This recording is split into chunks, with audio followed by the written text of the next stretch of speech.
quarta-feira, dia de Giro da Jana, dia de Janaflix, dia de sextar fortemente e dia de, eventualmente, eu passar vergonha nesse quadro. Bora lá?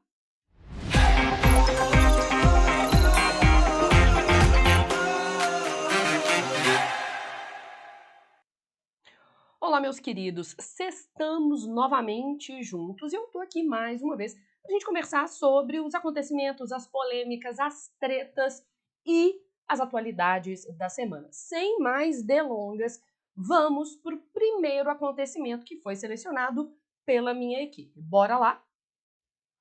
Habitação, educação e cultura. União, né? Aqui união, gente, momento gramatiqueira. União aqui tá no sentido de Estado no nível executivo federal. Estado com letra maiúscula, porque eu tô falando da organização estatal. Então, executivo federal. Habitação, educação e cultura, União irá destinar 500 imóveis abandonados a projetos sociais. O meu primeiro comentário é bela iniciativa, né, do Executivo Federal. Bom, por que eu acho isso daqui interessante? Você tem lá 500 imóveis abandonados, né? Ou seja, anota isso aí, porque isso tem a ver com a redação, mas tem a ver com cultura, tem a ver com cidadania. Os imóveis abandonados, ou seja, esses imóveis que estão ociosos, eles são os imóveis que estão sem função social. E o Estado está dando função social a esses imóveis abandonados. Eles vão hospedar projetos sociais, entre eles habitação, lá na Constituição isso é chamado do direito à moradia, educação e cultura, ou seja, 3 direitos sociais, como este quadro aqui. Ele serve também de VLO, de ver, ler e ouvir. Ali eu já vejo um gancho para o seu repertório sociocultural, tá? Habitação, moradia. Educação e cultura são 3 direitos sociais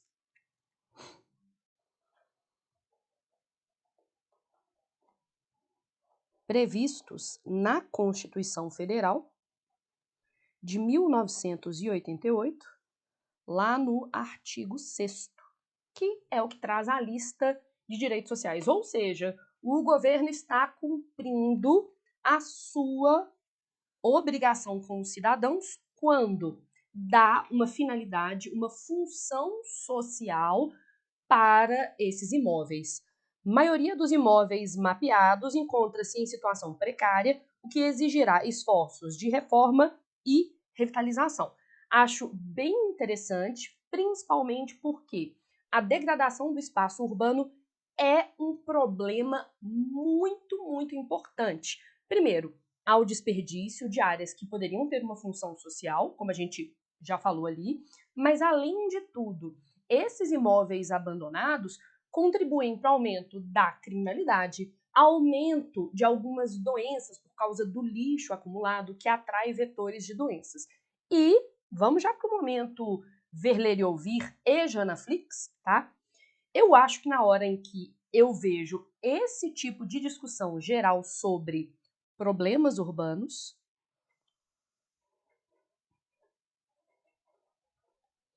que não à toa é um eixo temático nas minhas aulas, tá? A gente tem um eixo temático chamado problemas urbanos, tudo que tem a ver com problemas que acontecem na cidade estão aqui dentro. Por exemplo, eu colocaria aqui dentro a questão da moradia, que está nessa notícia. Sim, jovens, eu tenho o mesmo tom de caneta em diferentes grossuras. Loucos da papelaria, deixem seu comentário aqui embaixo. Vocês são loucos da papelaria? Eu tenho o mesmo tom de caneta, da mesma marca, só que em gramaturas diferentes, em grossuras diferentes, para poder fazer essa diferença. Então aqui a gente tem a questão da moradia, a gente tem a questão da criminalidade, da questão da elitização da cultura, entre outras coisas dentro dos problemas urbanos. E aí eu vou aproveitar e falar o seguinte, tá? Se você tiver interesse num curso de redação que não apenas te dá uma estrutura, mas te ensina como preencher a estrutura com argumento, você vai tirar uma foto desse QR Code que está aqui do meu lado, ou você vai printar esse QR Code. Estamos em período de lista de espera, tanto para o meu curso de redação quanto para o meu curso de linguagens. Lá eu aprofundo essas referências que estão aqui. Eu gosto muito, para falar dos problemas urbanos, da urbanista Jane Jacobs, que escreveu um livro clássico que se chama Morte e Vida das Grandes Cidades. Ela fala, entre outras coisas, do que conduz à degradação do espaço urbano, ao abandono do espaço urbano, à morte do espaço urbano. E tem um documentário disponível em vários serviços de streaming e em versão alternativa também por aí, no YouTube, no Vimeo, entre outros. Esse livro e a biografia da Jane Jacobs se transformaram num documentário chamado Cidadã Kane. Cidadã Kane, não. Aqui eu ia falar de uma intertextualidade e esqueci. O que acontece? A Jane Jacobs se chama Jane. Então, Jane Jacobs. Tem um clássico do cinema mundial que se chama Cidadão Kane. E aí, num movimento de intertextualidade, aproveitando a sonoridade parecida entre Jane e Kane, deram o nome de Cidadã Jane, a luta pela cidade. Está disponível em um monte de lugar. Eu, por exemplo, assisti ao Cidadã Jane no... Eu não sei como é que vocês falam essa palavra, gente. Eu tô muito sincera, assim, eu tô confusa. Vimeo. Eu vi no Vimeo. Como que vocês pronunciam essa palavra? Eu assisti lá, ok? Bom, falando sobre Cidadã Jane, a luta pela cidade, é interessante porque você vai entender as características dessa obra, Morte e Vida das Grandes Cidades, e vai entender também como ela chegou a essa noção de direito à cidade, fazer com que as cidades sejam espaços mais inclusivos. Esse conceito eu não vou falar, eu vou só jogar ele aqui, porque não é o meu grande foco, mas eu vou pôr aqui. É um conceito que vários autores exploraram. Na hora em que o governo, né, o executivo federal, se preocupa em dar uma função social para um espaço que estava abandonado dentro do espaço urbano, o que ele está fazendo? Investindo em garantir o direito à cidade. No meu curso de redação, eu falo sobre a noção de direito à cidade. Na minha opinião, é um repertório que encaixa sempre quando a gente está discutindo problemas urbanos. Seja Jane Jacobs, sejam os diversos autores que falam sobre o direito à cidade. Então aproveita, dá um print enquanto eu tomo uma aguinha aqui. Nós vamos, então, seguir adiante.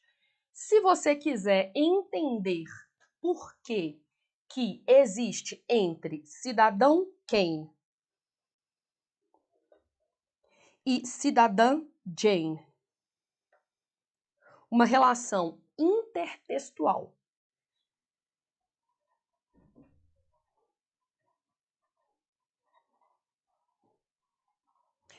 e a exploração da paronomásia,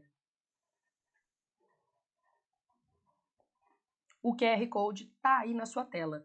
No meu curso de linguagens, que é também vendido junto com o curso de redação, eu explico essas duas coisas, ok? Beleza? Vamos para o nosso próximo acontecimento. Brasil firma acordo com Colômbia para a promoção da igualdade racial. Excelente, né? Belo objetivo. Documento foi assinado pela ministra Aniele Franco, irmã da nossa querida Marielle. No evento, ela falou sobre a violência política. Nossa, esse daqui é um tema bem interessante. Sofrida por mulheres negras no Brasil e que a morte de sua irmã, Marielle Franco, foi para silenciá-la. Gente, esse tema, para mim, é a cara do Enem deste ano. A chamada violência política de gênero. É a violência política, né? Ou seja, a violência que se dá em espaços ou a partir de eventos contra mulheres que se envolvem na política. Para falar sobre a violência política de gênero, tem um livro muito bom que se chama Furacão Laura.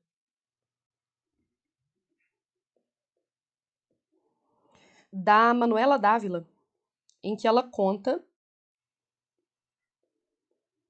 que um dos motivos que a levou a abandonar a política brasileira foi a violência de gênero de que ela era constantemente vítima, tá? Então leiam o Furacão Laura, da Manuela Dávila. Ela fala sobre a relação dela com a maternidade e o quanto, eventualmente, ela e a filha dela sofrerem ameaças fez com que ela abandonasse, pelo menos parcialmente, né? Pelo menos momentaneamente, o mundo da política brasileira. Uma grande perda a gente perder a ex-deputada Manuela Dávila. Tem também um livro que é escrito apenas por mulheres que se envolvem na política. A Duda Salabert participou desse livro. Sempre foi sobre nós. Peraí, violência. Tô colocando aqui, ó. Política. Você pode ver o meu Google numa boa. E aí tem um capítulo que era Duda Salabert. Aí vou pôr livro. Nossa, será que esse é o tema? Sempre foi sobre nós. Relatos da violência política de gênero no Brasil. Vou colocar aqui essa indicação. Ó, vocês estão vendo a minha área de trabalho. Ai, que coisa íntima, gente. Achei muito íntima.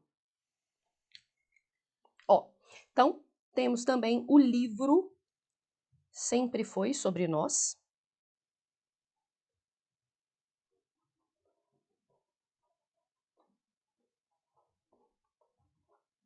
Subtítulo maravilhoso, né? Bem descritivo. Relatos da violência política de gênero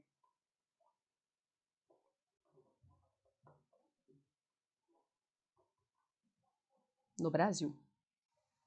Porque fora do Brasil também está na moda.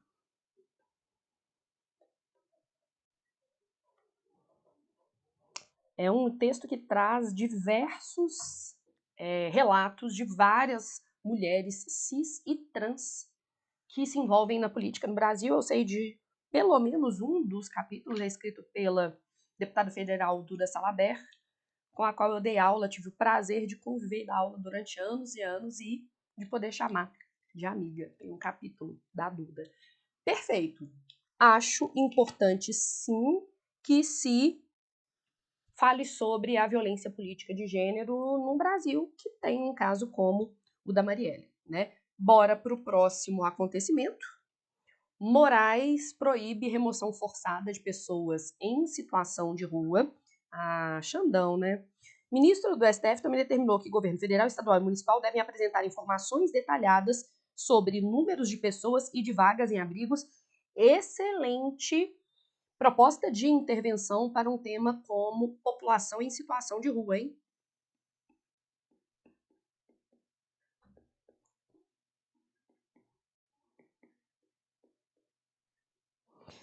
Quando ele proíbe a remoção forçada desses indivíduos e dos seus pertences, ele está combatendo uma violência que essas pessoas sofrem muito, que é a chamada violência patrimonial, a violência contra os seus pertences. Aqui em Belo Horizonte, teve uma aprovação na Câmara dos Vereadores da autorização para recolhimento de bens de pessoas em situação de rua. E aí, no dia em que eu fiz o giro sobre isso, eu falei sobre a aporofobia, né? O ódio ao pobre que se manifesta nesse tipo de medida. Então, Xandão está ali combatendo a violência patrimonial, que, na minha opinião, é uma das manifestações da aporofobia. Xandão, do STF, determinou que os governos estaduais e municipais não podem realizar a remoção e o transporte obrigatório de pessoas em situação de rua. Também está proibido o recolhimento forçado de bens e pertences, que é uma forma de violência patrimonial. Você vai escrever sobre isso, você pode usar, por exemplo, o conceito de aporofobia da Adela Cortina, filósofa espanhola. Tá? Então, tô pondo repertórios pra gente aqui. Vamos para a nossa próxima notícia. Tarcísio de Freitas, né, prefeito da cidade de São Paulo, excelente. Excelente prefeito. Ótimo prefeito. Né? Voltando. Tarcísio de Freitas destina R$10 para a educação em direitos humanos e cidadania. Não, deve estar errado. Na prática, a Secretaria da Mulher tem apenas 1 milhão de orçamento. Deixa eu até errado. O governo, lê comigo. O governo de Tarcísio de Freitas destinou somente R$10 para o projeto de Educação em Direitos Humanos e Cidadania, capitaneado pela Secretaria de Políticas para a Mulher. Não, tá errado.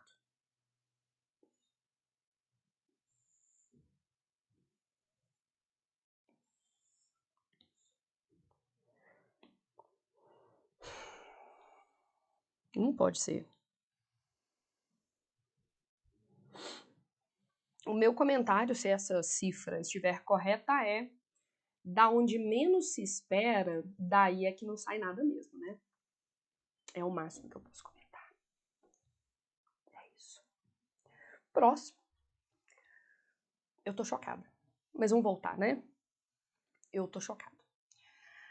Complexo do Alemão, ok, ganha campus do Instituto Federal do Rio de Janeiro. Anúncio foi feito pelo prefeito Eduardo Paes e ministro da Educação. Construção será na Avenida Itaoca, número 1776.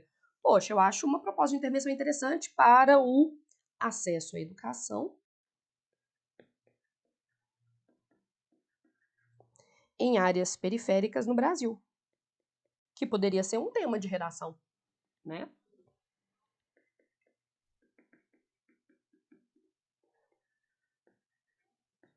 Acho que pode ser um tema interessante. Vou até fazer uma pergunta para vocês. O que vocês acham?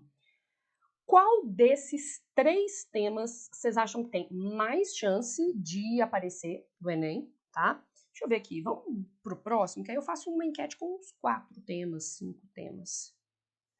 Caixão da Barbie. Funerária no interior de São Paulo vende uma urna inspirada na boneca. Ser lembrado pelo que gosta. Deus me perdoe, mas eu pensei em um caixão numa forma de uma certa coisa que eu gosto. A pergunta é: na forma de que seria o seu caixão? Deixa aqui embaixo nos comentários. Eu pensei na forma de uma coisa, mas eu não posso comentar porque este é um canal de família. Mas na forma de que seria o seu caixão? Voltando para a notícia. A empresa de Jundiaí comprou a única unidade do caixão que foi fabricada em Cordeirópolis. G1 conversou com o proprietário e justificou a escolha pelo item inusitado.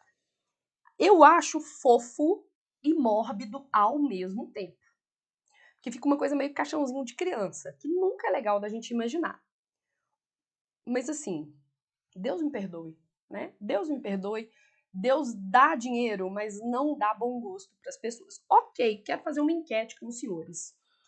Qual que vocês acham dos temas comentados hoje, que é um tema que poderia eventualmente aparecer como tema do Enem 2023, que é o ano em que eu tô rodando este giro da Jana? Ó, primeira notícia. Vocês acham que poderia ser um tema sobre a questão do acesso à moradia no Brasil? E aí, lembrando que quando a gente está falando sobre acesso à moradia, a gente está também falando sobre população em situação de rua, mas não apenas. Eu posso ter um indivíduo que mora em condições precárias, tá? Não mora na rua, mora num barraco. Segunda possibilidade. Vocês acham que no Enem deste ano pode aparecer violência política de gênero? Vamos pôr aqui.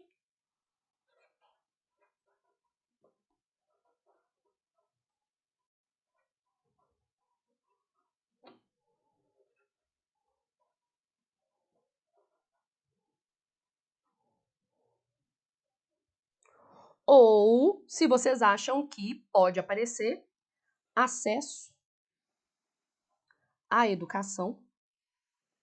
Vamos pôr cultura aqui também.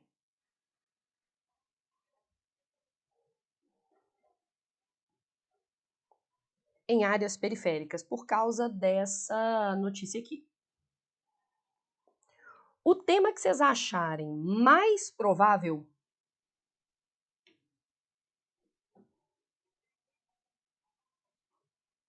o tema mais votado nos comentários, eu vou fazer um salvando sua redação.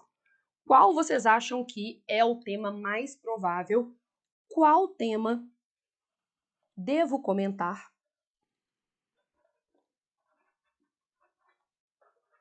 no próximo salvando a sua redação? Eu tenho feito uma série de salvandos a sua prova de linguagem, posso fazer um salvando a sua redação. Votação aqui nos comentários. Qual deve ser o próximo tema do salvando sua redação?